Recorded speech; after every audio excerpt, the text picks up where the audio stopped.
Live with Simon Chris Makanga. I've always imagined how it feels to be born with a silver spoon in your mouth. My guest is the son of a former president of this country, the late Professor Yusuf Kironde Lule. He has served in different positions of leadership in this country. He has served as a deputy IGG. He has also served as a member of parliament. He was part of the Constitutional Assembly for the 1995 Constitution of this country. He's soft-spoken, but very eloquent. Professor Wasswa Lule. It's a pleasure to have you on Live with Simon Chris Makanga. You quit your job as the only black leader in the bank in the United Kingdom to come and serve as the deputy IGG in this country. Yes. Why did you do it? Well, if having been part of the process that brought about change in 1986, I don't think it would be fair just to let go. And I was given the offer of a job as deputy IGG, and I felt it was also in an area where one could actually contribute by addressing some of the previous shortcomings that were part of the reason for the war process. So I felt it would be a good opportunity to serve. I think I remember it was by the invitation of the, by then, Vice President.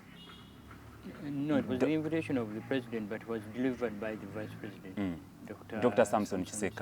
Yes. Yes. So do you think you made the right move there? Yes and no. I mean,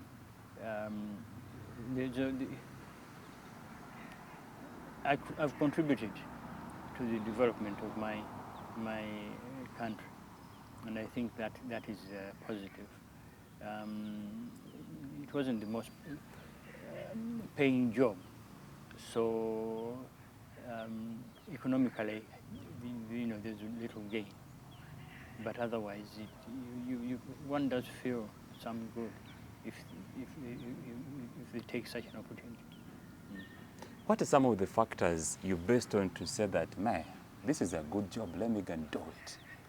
Well, on the contrary, it wasn't considered a good job. In fact, there were some people whom we discussed the idea of taking up the job, and they wondered because of corruption in Africa, they thought it was dangerous. Of course, it's slightly dangerous, but if you don't do it, somebody else will do it. So somebody else will do it anyway. In my introduction, I've always imagined how it feels to be born with a silver spoon. You seem to have been born with one. How does it feel like? Well, I remember a dental assistant actually made a similar comment like that, but I've not seen the silver spoon. What do you mean? Silver lining. Prof, what do you mean? Yes. Your father, the late Professor Yusuf Kironde Lule, Yes. who was a Vice Chancellor Makerere, Yes. he served in the Commonwealth. I mean, he was the president. Yes. You were born with a silver spoon. Yeah, but start from the presidency. During the time when he was president, I didn't even set a step in this country. I was outside the country doing my work. So there were no benefits. And there are no benefits after the presidency. So really, okay, I may be the son of a former vice chancellor, but it's not the most glorious. You don't feel the blood of you being the son of a former president? No, the blood is there, but the assumed, the presumed benefits, they are just simply presumed, because you have to look at the circumstances in our African setting. And the fact, for example, that I never had time to come during that presidency. The 60-80 days? Yes. Did you ever wish the days were longer? Well, of course, you can wish the days were longer. Maybe that's why you don't feel it, like it doesn't, you don't feel it in your blood. Well, no, I mean, it may be also in my nature. I mean, many people, when their parents become presidents, rush home, which I didn't. Yeah. So there is a difference in that way. It's a different perspective. Wow. Now, you accepted to come back here. Yes. I didn't want us to go back. It's a long story, I know. I've read it so many times. You growing up and then going to the UK, first Nigeria for scholarship. Yes. I don't want to go there because You of time. seem to remember it. Maybe you want to tell us about it.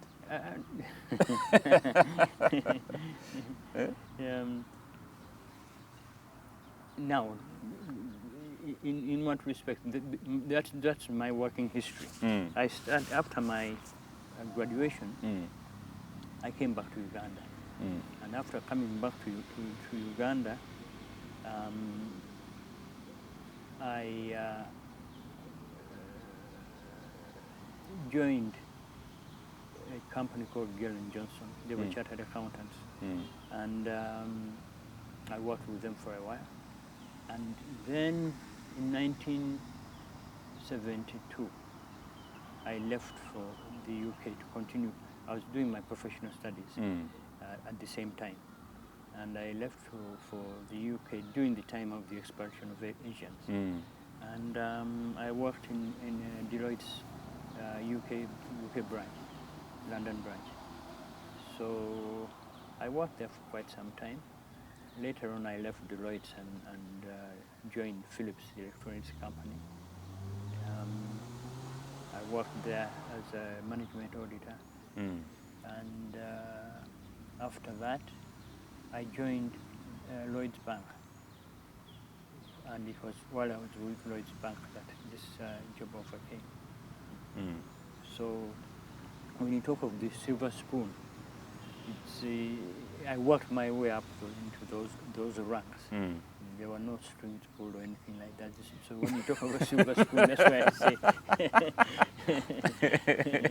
Maybe it's not even, it doesn't seem to be silver to you. Yes, it's a bit copper. It's a bit copper. I love that. Yes. So now, Prof, you've been chosen as the deputy IGG. Yes. That was 1988, right? 86, 87 there, yeah. Around there. You come to serve and fight corruption, which we believe is a disease that has been eating up this country. I don't know whether you are trying also to find the vaccine. Yes. Did you find one? No, it seems that whatever we thought was a vaccine, it doesn't work. It's now out of hand. You can see now where it's sitting up, both the executive and the legislature as well. It's open. It's open. And these are bodies that are supposed to be controlling each other. But if they're eating from the same pot, then you really know you've got a problem. It's like two teams playing football, scoring the same goal. So it is a national problem now. How was it like then? What doing the level of corruption? What did you find a rotten system that they brought you as an expatriate because they brought you from UK? Yeah. You made a decision to leave as a manager, the only black man. That in Lloyd's Bank. In Lloyd Bank. Yes. You come and they bring you into the government. Did you find a rotten system? Because it seems like they must have thought of a man. There is a man in the UK. Let us bring him. Maybe you will come with wisdom or solutions to the corruption then. How was it like? There was corruption in the country. There's corruption in any country. Of course, it was above the norm, but it wasn't as bad as it is today. It simply got worse and worse. But it was there. It was there. Mainly in government procurement contracts. But now, I don't know, everywhere you go, you find on the streets, you find corruption in the police stations, you find corruption in almost every arm of government. It's unprecedented. Literally in all government programs. I remember recently looking at this in Uganda North. You know these wealth creation programs that they do. There's one called the Myoga. And somebody brought me a list of the beneficiaries in Uganda North. But when they called the local councils, they didn't know the people. And the person, two circles for mechanics were headed by ladies. And I'm still looking for a lady mechanic in Uganda North. So it's incredible. Wow. Now we've got parish development model. People are not looking forward to it. They're not expecting much. So now, you didn't live long there in that position as a deputy IGG? About 3 years. About 3 years? Yes. Why? Why only 3 years? What happened?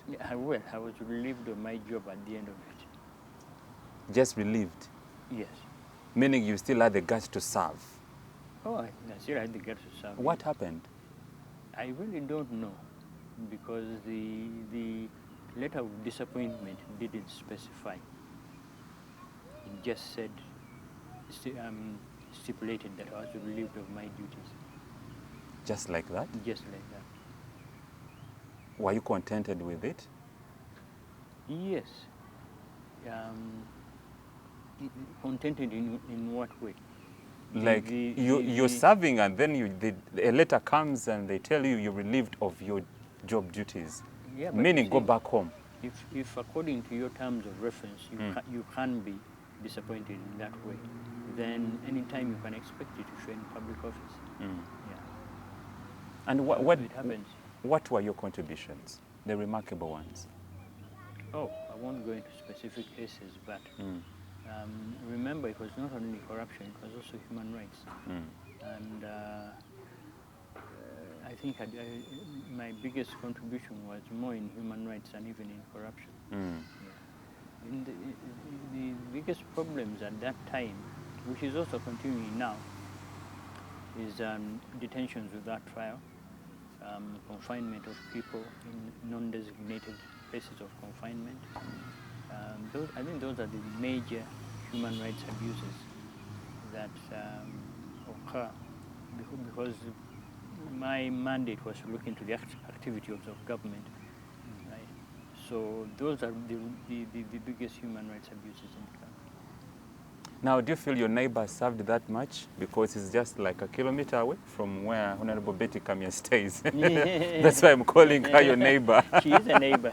She's a neighbor. She's Has she performed well? Yeah? Or is she trying? She's trying. All the IGGs that are in office try under very difficult circumstances. Because the circumstances that are trying, particularly in her case, where she made a splendid inaugural speech, only to be told to go slow on people who build five-star hotels. I never had that challenge, but if you're working in circumstances like that, you can imagine it's an uphill task. I know she's your neighbor, and sometimes she passes by. Yes. Has she ever knocked your gate? Well, no. I'm sure she knows that you served as a deputy IGG. Oh, I know. I know she knows. But has she ever... We know each other. I've been to her residence. Yes. In Uganda, they say magezi muliro. So gende one neighbor and borrow some fire. Oh, yeah. So has she ever borrowed some fire from you? Oh, we talk. You talk? We talk, yes. What do you tell her? What do you tell her? When you talk privately with people, you don't divulge. In terms of work? Yeah? In terms of work? No, we talk. Even in terms of work, we can discuss. I mean, I'm open to giving advice. But you're saying the system has gotten worse compared to your days. Yes, yes, yes, much worse. What can we do But as a country, as a country? oh, it's very difficult. You see, when you get to the level, you remember the saga of Mabati, Mm. and you look at the suspects, in quotes, suspects, Mm. that were found with these Mabati, and only 2 have been charged. That by itself is an act of discrimination. Mm-hmm. The fact that other people were not charged, it's an act of discrimination as far as I'm concerned. From the evidence that was there, there was adequate evidence to convict up to about 80 people, but only 2 have been charged. Now that is like the 007 license to kill. Mm-hmm. And this is now the license to steal. Because it's not the first time. I remember when there were funds that were lost in funds that were meant for HIV and Gavi Yes, funds. yes, the Gavi Fund. Yeah, there was a lot of money that disappeared there. And people, instead of people being prosecuted, they were asked to return the money. Now, there's one way you can encourage somebody to be corrupt, is by telling them that, well, if I catch you, you can return whatever, but if I don't, which means that there's no sanction. And if there is no sanction in law, it means that that law, in practical terms, does not exist. Because the definition of law is sanction.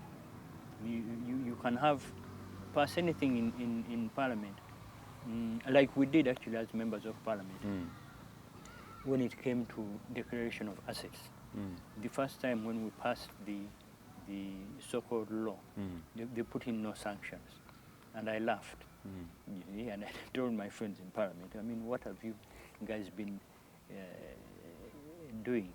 You pass, you pretend to the public that you're passing a law, and yet it's a mere resolution. There are no sanctions. There are no sanctions. Yeah. So I was interviewed then by, I remember John Kakanda, I think, on New Vision. And I told him that, yeah, well, I won't declare my assets to prospective thieves.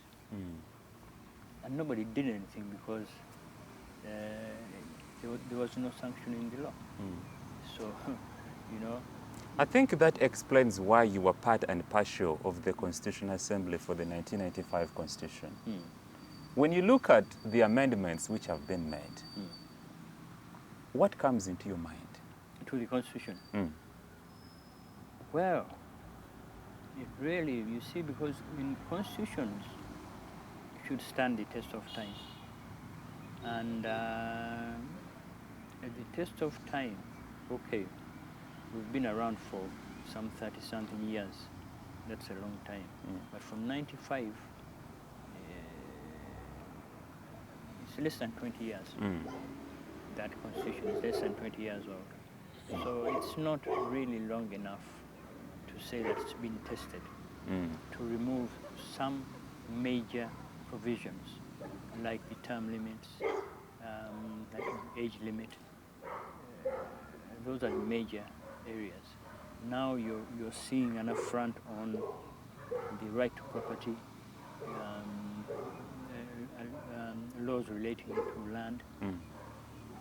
It's such a short time, and yet such major affronts to the Constitution. It makes the whole exercise almost useless. Do you think it's the right time it should be reviewed? No, because it's not the right circumstances. If you review the Constitution now, you'll get something even worse. Like? Well, you may want to change the Constitution, but remember, other people also want to put things in.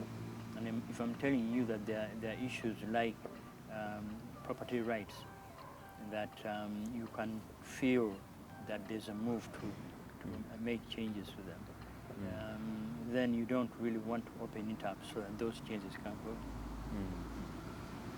tactical.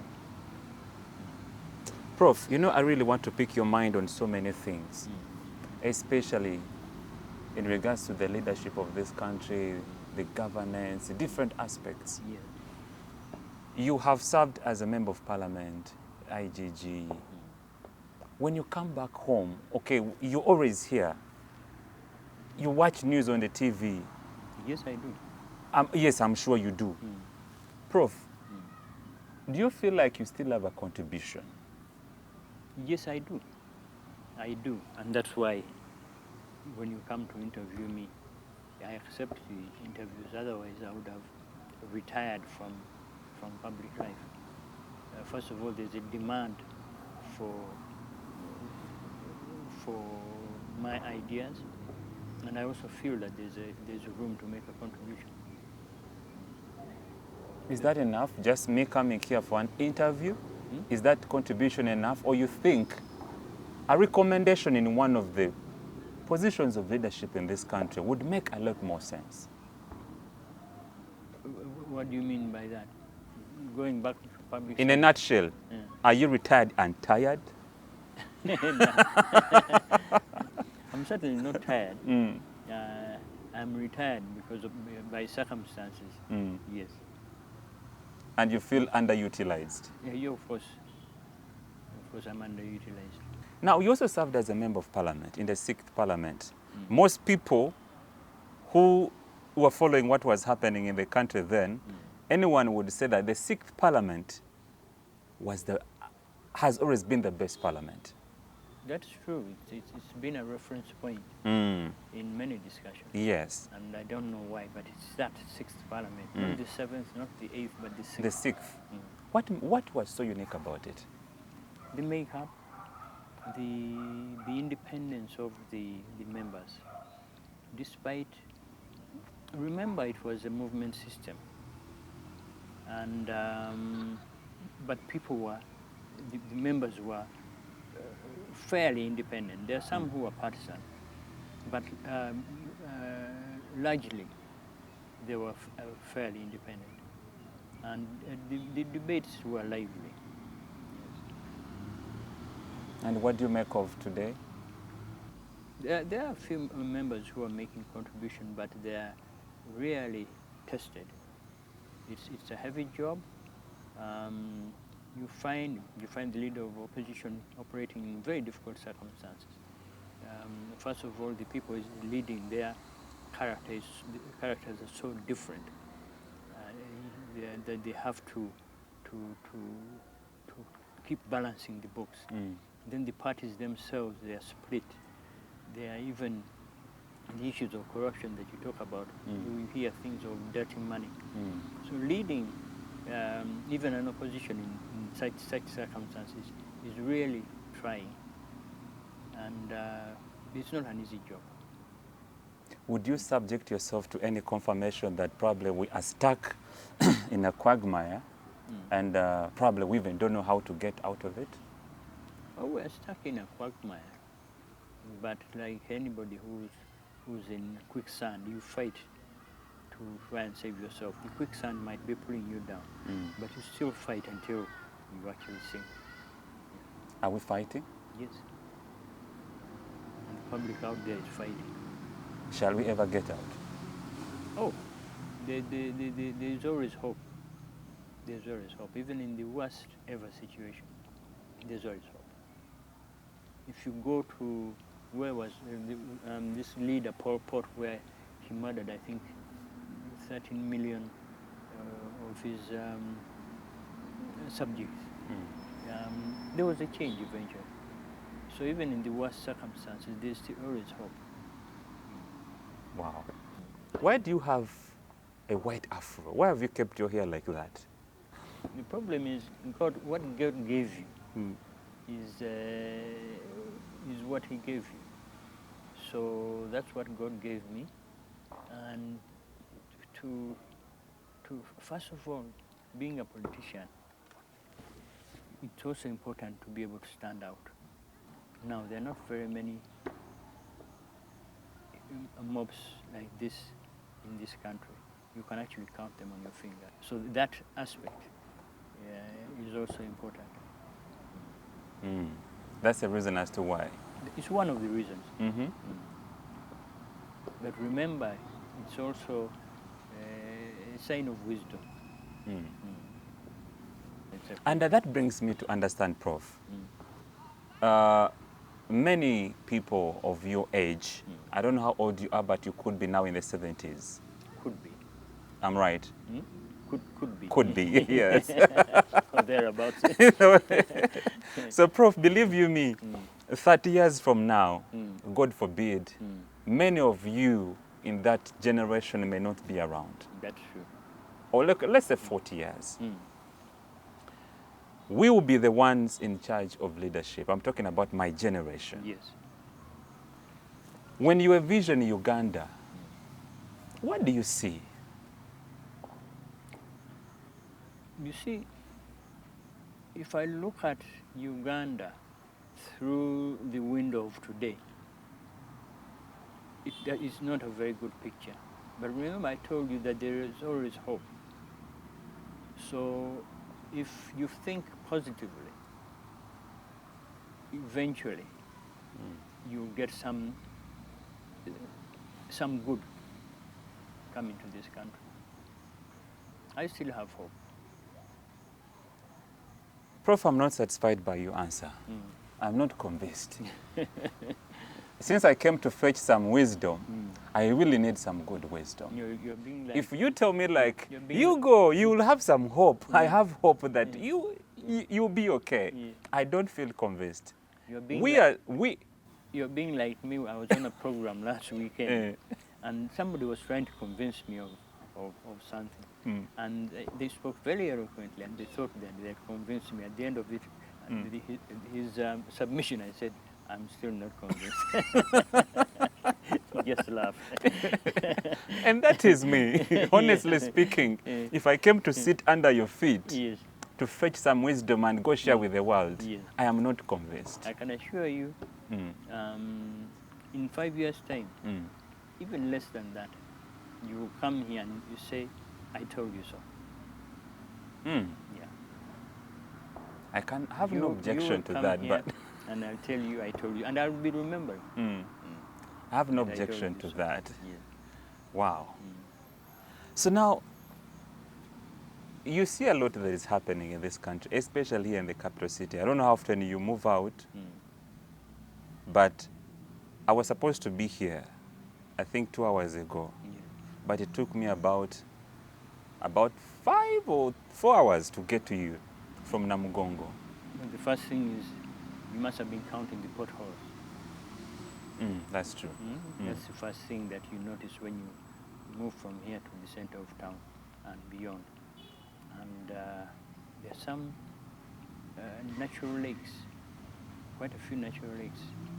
I'm sure they're a tourist attraction these days. That's the first thing. The road network is kaput.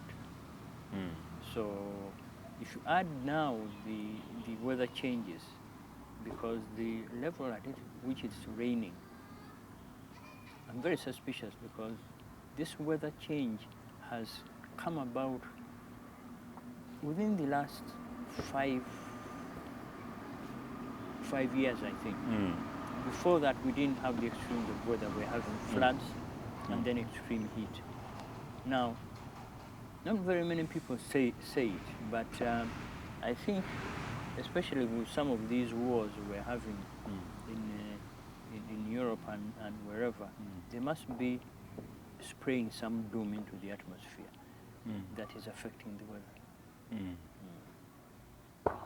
People don't want to say it, but it is the suspicion. So our human activities and practices have led us to where we are. Yes. And by the way, that speaks to the fact that could be about the 4th time I'm coming here to fetch some wisdom. Yes. And believe you me, Prof, every time I come here, I have never thought about doing an interview with you in the house. It's always the green I see around here. Yes. And that also speaks to me, like what you just said. Our humanly activities have driven us to where we are today. If I may borrow your glasses, if we, if we don't minimize our activities, Yes. what kind of picture do you see? Well, I mean, if the weather can change, and there was just on television earlier today, I saw 47 people died in floods in Tanzania. Mm. Now, that level of flooding, 10 years ago, you'd never hear. You hear the landslide in Bududa. But 20 years ago, I'm not sure that we had those landslides. Kasese, you hear floods and sweeping people away. These Bududa. are things that were not there. Now, the effect on the economy, even the economic infrastructure, the loss of lives, there's something, I mean, if we continue like this, there's something, a major disaster in the offing. There is a big problem. Meaning we need to watch our human activities and practices. I mean, Wow. I saw fires, buildings catching fire in the heart of London, which is unthinkable because of extreme weather, extreme temperatures. Then, soon after you've been somewhere, you've seen somewhere, and you see in Europe that they've had extreme temperatures. 2 weeks later, you're seeing floods. So from going from one extreme to the other, it's very difficult to be prepared for such circumstances. But that is the new trend. Have you written a book? No, not yet, but I've been asked to quite a few times. And I've always felt it's not time quite. There's still more things that I know are going to happen. Maybe a first edition can be followed with a second edition, but I still don't feel it's time yet. Prof, I'm sorry for making this request, but I would like you to look into that camera Yes. and speak and share with us some words of wisdom, especially to people of my generation, and the secret to life. Yeah, that's a difficult one. The thing I can say, which is very difficult to your generation, is not to follow in the footsteps of our generations, the extremes in our generation. Especially if in your generation, the leadership that comes up, to be aware of those two areas which can bring this country to a setback. One is the level of corruption. Two is the human rights abuses. Those are circumstances which take a country back many years. It's easy to commit them, but the effect is long-lasting. Your secret to life? That secret to life, that one they don't give away. They don't give it out. Many people ask me, what does it take to get this gray hair? I tell them, eat a little spinach and the booga and things like that, but I never tell them the truth. Thank you so much, Prof. It's a pleasure. It's always a pleasure to come and sit under your feet and learn. And believe you me, I'm going to share this wisdom with the rest of the world. Thank you very much. Well, that is it for Live with Simon Chris Makanga. Until another time, for now, it's a bye-bye. And I want to say thanks to the team that I've worked with, the production crew. Thank you so much. Until next time, bye-bye.